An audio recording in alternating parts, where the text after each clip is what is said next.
This is a quick as I can overview of how to play Bansan. In the game, you are playing vendors renting stalls in the market. The flow of produce goes from the wholesale area. This is the wholesale deck. This is the wholesale row. They get stocked into the market stalls, and then the produce later on, when you buy them, goes into your shopping bag. And when you fulfill shopping lists, you turn them over and they generate waste. The player at the end of the game with the most income generated wins the game. Each player will get, in the beginning, 3 shopping lists, one of which they will choose to discard. Let's say I'm just going to choose this one.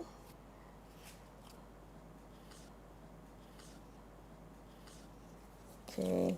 Everyone would also get a wallet screen to screen their money and their shopping list, and you can lean your shopping list against it for easy access or reference. You get 10 money or 10 ringgit in your wallet to begin with, 1 shopping bag, and 3 worker meeples that correspond with the color of the shopping bag.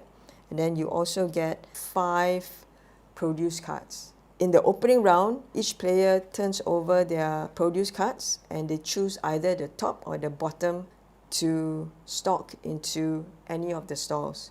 So let's say I'm going to choose the top. So I would move this here, seafood, player number 2 chooses the bottom row. So we do this, meat, fruits, okay, so now that everyone has stocked the opening produce, also take note that in the beginning we would draw 3 cards from the wholesale into the corresponding waste bin. So this so happens to have 1 plastic and 2 organic waste. Bansan token goes to the player who has most recently gone to a wet market. Then from the first player, choose the stalls that we want to operate. This player, Alim, wants to get the meat stall. Okay, yellow player will take on wet goods, and then last player will also choose the second stall to operate. Let's say chooses seafood. The first player will choose another stall. So at the end of opening round, every player would have picked 2 stalls to be renting. So now we're ready to start. On your turn, there are 3 phases that you need to go through: the stocking phase, action phase, and the upkeep phase. Stocking phase is basically taking the stock from the wholesale area into any of the stalls in the market. When you stock from the wholesale row, you are taking all the cards of one produce type.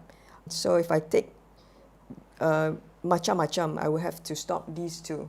If I stock fruits and veg, I will have to stock all these 3 cards. If it's wet goods, it's only 1 card. Meat will be 1 card. And then dry goods will be these 3 cards. So I think I'm going to go with this and stock it into the dry goods area by putting it under the stall. The other way of stocking is through the wholesale deck, where you would open until you see a duplicate produce card, and then so the duplicate gets flipped over and gets thrown into the corresponding waste. Okay. The other one, you get to stock either way.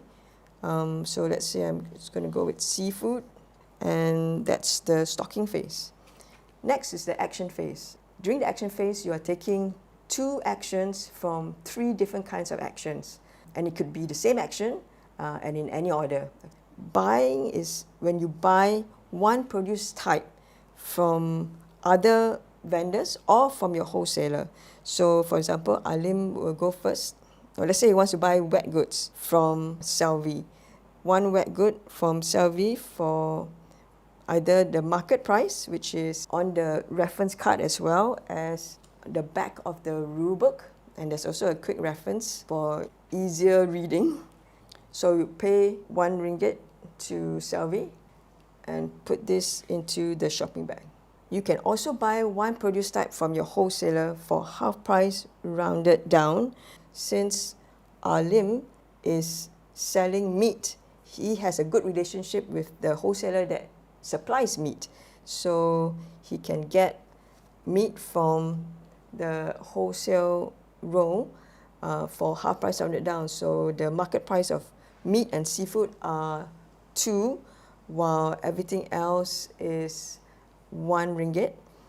And you buy one meat for RM1, and that goes to the pool and gets put into his bag. So that's 2 actions for Alim. At the end of the turn, you replenish the wholesale row, and then it's Selvi's turn to stock.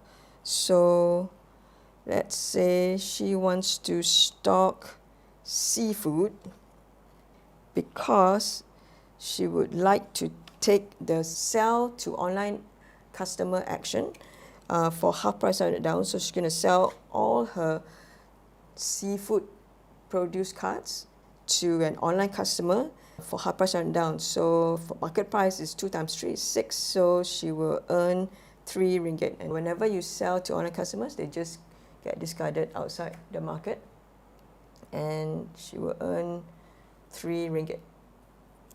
Okay, into a wallet. The third action you can take on your turn is emptying a waste bin. So every bin you empty will earn you RM2 with an additional bonus RM1 if you empty an additional bin, and also another bonus RM1 if the bin is overflowing. Each bin has a max capacity of 4 for plastic, 5 for paper, and 6 cards for organic. Once you put the 5th plastic waste card into the plastic bin, it will incur an overflow fine of RM1 per card. So Selvi right now will be using her second action to empty the plastic waste bin, and it gets discarded outside the market, and she will earn RM2 for that. After the action phase, you will go through the upkeep phase. Okay, so the upkeep phase consists of completing any shopping list you may have. And just for demonstration's sake, we jump forward and just say that Alim has managed to pick up all the produce that's needed to complete making satay. He would earn RM10. Okay, so he earns RM10 inside the wallet.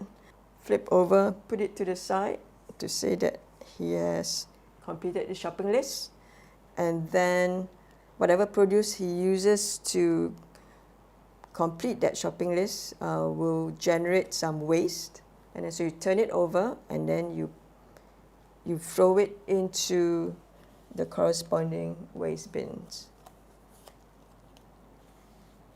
Okay, and if there are any overflow, then they would pay the overflow fine when they complete a shopping list. Next, in the upkeep phase, would be to check your shopping bag and make sure that you have a maximum of 8 cards at the end of your turn. If you have more than 8, then you would give the access to others, use it to trade maybe, or give it away, or throw it into the bin. The last thing you do during the upkeep phase would be to replenish the wholesale row, like just now. Okay, and if there are any produce cards with any star on it, like this, you would trigger an event. An event card will be opened. This says it's an electricity card, which is effective immediately. Every player throws away 1 produce card from any of their stalls into corresponding waste bin, and there are no overflow fines. So That's what they're going to do right now. Alim will throw away one macam-macam. Okay, Salvi will throw away one wet goods. Okay, and that's pretty much what happens on your turn. At any time, you can bargain, negotiate deals with other vendors. You can trade, barter, give away produce cards. Note that in trading, produce cards must move from shopping bag to shopping bag and not from stalls to shopping bag or shopping bag to stalls. It must be only involving produce cards. The third thing you can do at any time is rent and or release a stall. This action you can only do once during the whole game. You can rent an extra stall for 3 ringgit, or I can release a stall and gain 3 ringgit. I can also do both at the same time, where if I release and rent another stall. Once I do the action, I flip my shopping bag to show that I've taken the R&R rent and release action. Note that you can't take the R&R action during the last round of the game. So the last round of the game is triggered when someone finishes their third shopping list. If it's the first player that triggers it, everyone else would get one more turn. If it's the last player that triggers it, no one will get any more turns. The last round can also be triggered when someone draws the last produce card in the wholesale supply. The person who triggered the last round will get the Bansan token, and once everyone has their last turn, the person who triggered it will get to complete any shopping list that there is to complete, and also throw away any goods that he has in the bag. So let's say he has one of these in the bag, and as well as in his stalls, this, and then turn it over, and then they get thrown into the corresponding waste bin, and then clockwise will be the next player's turn to throw away any waste. So once the waste overflows in a bin, you can flip this over to show that it's overflowed. And let's say if you have to throw an extra one away, then you would have to pay any fines from the overflow. So once that's settled, you count your money, and the vendor who had made the most income or has the most money will be the boss Bansan. For more details, just check out our rule book. Shows the overview of the game, what you can find in it, how to set up for different number of players, okay, what each player gets, okay, what to do for opening round, and then we also have some useful local Bansan terms if you were to go to the actual market and you would like to use them, and it goes through the gameplay on your turn, the stocking phase, the action phase, the upkeep phase, and admin time, a bit more information about the rent and release stall action, and then game end, how the last round is triggered, and what to do at closing round, and then tiebreakers. We also have a Kenduri mode where there's like 5 shopping lists that is open for us to complete. We still are completing to make the most money unless one of the shopping lists isn't completed by the time the wholesale supply has run out. In that event, we all lose the game. There's also a Sendiri mode, a solo mode by Evan Chia, and that's how you set up the turn sequence and then game end and scoring. And for more information, you can go to our webpage arts-ed.my/Bansan.